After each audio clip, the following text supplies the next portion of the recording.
การปกป้องชีวนานาพันธุ์แม้นมีความสำคัญพวกเขาเพิ่งพาอาศัยชีวนานาพันธุ์เช่นอากาศอาหารน้ำและการดำรงชีวิตที่ดีของพวกเขาแต่ว่าพวกเขาได้สูญเสียสนิทพันธุ์และระบบนิเวศเป็นที่เรียบร้อยแล้วและสนิทพันธุ์อีกหลายสนิทก็ยังคงดำรงชีวิตอยู่ภายใต้ความกดดันจำนวนหนึ่งเหล่านี้แม่นรวมถึงการพัฒนาพื้นฐานโครงล่างเคหสถานการขุดค้นบ่อแห่และการขยายตัวของแขนงการอุตสาหกรรมต้นต่อปัจจุบัน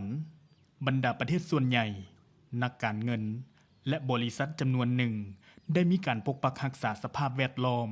ซึ่งหมายความว่าการสูญเสียชีวนานาพันธุ์ใดหนึ่งที่เกิดจากการพัฒนาบางอย่างโดยหลักการแล้วจะต้องหลีกเลี่ยงลดพรฟื้นฟูหรือบูรณะสถานที่และสุดท้ายถ้าหากว่ายังคงมีผลกระทบที่หลีกเลี่ยงบ่ได้ก็ให้ทดแทนชีวนานาพันธุ์แบบครบถ้วนด้วยการสร้างคุณประโยชน์ด้านชีวนานาพันธุ์ในสถานที่อื่นตัวอย่างดังกล่าวนี้แม่นเอิ้นว่าลำดับมาตรการลดพรผลกระทบการนำใช้ลำดับมาตรการลดพรผลกระทบที่เข้มงวดต่อการพัฒนาใดหนึ่งที่อาจจะก่อให้เกิดการสูญเสียชีวนานาพันธุ์แม้นถือว่าเป็นแนวทางการปฏิบัติที่ดีที่สุดในระดับสากลถึงอย่างใดก็ตามฟังแล้วเบิ่งคือง่ายแต่ว่าก็มีแนวความคิดที่ค่อนข้างสลับซับซ้อนและก็อาจจะมีสิ่งอื่นที่อาจจะเข้ามาเกี่ยวข้องโดยเฉพาะอย่างยิ่งในมาตรการลำดับสุดท้ายการทดแทนชีวนานาพันธุ์แบบครบถ้วนวิดีโอตัวอย่างสั้นนี้จะแนะใส่การทดแทนชีวนานาพันธุ์แบบครบถ้วน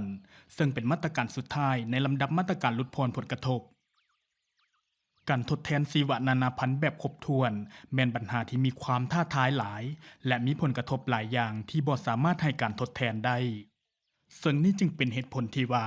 เป็นอย่างปัญหาดังกล่าวนี้จึงเป็นประเด็นที่มีความสำคัญที่จะต้องหลีกเลี่ยงลดพรและฟื้นฟู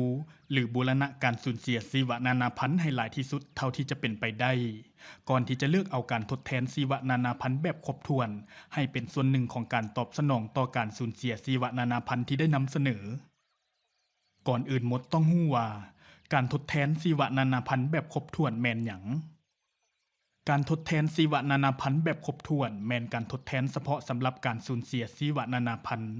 ซึ่งเกี่ยวข้องกับการดำเนินการเพื่อเพิ่มชีวนานาพันธุ์ที่มีความสมดุลกับการสูญเสียชีวนานาพันธุ์เพื่อที่ว่าให้บรรลุการเพิ่มชีวนานาพันธุ์ที่มีการทดแทนชีวนานาพันธุ์เท่าเดิมเป็นอย่างน้อยในทางทฤษฎีแบบง่ายดายแนวความคิดดังกล่าวนี้แม่นเกี่ยวข้องกับความสลับซับซ้อนอย่างหลวงหลายพวกเขามาพากันเริ่มต้นที่แนวความคิดที่มีความเท่าเทียมกันเถาะก่อนอื่นหมดการเพิ่มชีวนานาพันธุ์จะต้องเป็นชีวนานาพันธุ์ประเภทเดียวกันกับที่ได้สูญเสียซึ่งสิ่งนี้เอิ้นว่าการทดแทนชีวนานาพันธุ์แบบครบถ้วนแบบมีคุณค่าเท่าเทียมกันแต่ว่าก็อาจจะมีข้อยกเว้นสำหรับปัญหาดังกล่าวนี้และพวกเขาอาจจะกล่าวถึงสิ่งต่างๆเหล่านี้ในวิดีโอ3ประเด็นที่2การเพิ่มชีวนานาพันธุ์จะต้องมีขนาดเท่ากับการสูญเสียเป็นอย่างน้อยสิ่งที่สำคัญแมนเพื่อให้ผลประโยชน์ด้านชีวนานาพันธุ์นับว่าเป็นกำไรจากการทดแทนชีวนานาพันธุ์แบบครบถ้วนที่จะต้องเพิ่มเติมจากสิ่งที่จะเกิดขึ้นถ้าหากว่าบ่ดำเนินการทดแทนซึ่งนั่นแม่นหมายความว่าการคาดคะเนขนาดของการเพิ่มชีวนานาพันธุ์จากการทดแทนชีวนานาพันธุ์แบบครบถ้วนแม่นเรียกร้องให้ทานต้องดำเนินการคาดคะเนสถานการณ์ที่เป็นไปได้ในอนาคตทั้งที่มีและบ่มีการดำเนินการทดแทนเพื่อให้ท่านได้ตัดสินใจว่าการเพิ่มชีวนานาพันธุ์เพิ่มเติมดังกล่าวนั้นมีท่าเอียงที่จะเท่าเทียมกับการสูญเสียชีวนานาพันธุ์หรือบ่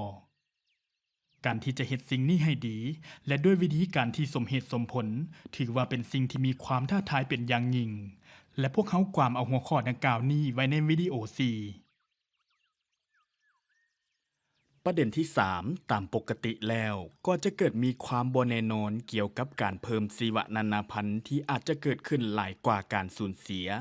และการเพิ่มชีวนานาพันธุ์ที่อาจจะเกิดขึ้นในอนาคตจึงมีความล่าช้าพวกเขาจะแยกปัจจัยทั้งหมดนี้คือแนวใดเพื่อรับประกันอย่างมั่นใจว่าพวกเขากำลังบรรลุถึงเป้าหมายการทดแทนชีวนานาพันธุ์เท่าเดิมและมีการทดแทนชีวนานาพันธุ์แบบครบถ้วนที่ประสบผลสำเร็จ วิดีโอเหล่านี้จะกล่าวถึงแนวความคิดหลักดังกล่าวนี้และอื่นๆอีกอย่างหลวงหลายซึ่งอธิบายว่าด้วยเหตุใดแนวความคิดดังกล่าวนี้จึงมีความสำคัญต่อการออกแบบการทดแทนชีวนานาพันธุ์แบบครบถ้วนและให้คำแนะนำเกี่ยวกับวิธีการที่รับประกันว่าการทดแทนได้รับการออกแบบมาเพื่อเพิ่มโอกาสที่จะประสบผลสำเร็จสูงสุดและมีการทดแทนชีวนานาพันธุ์เท่าเดิม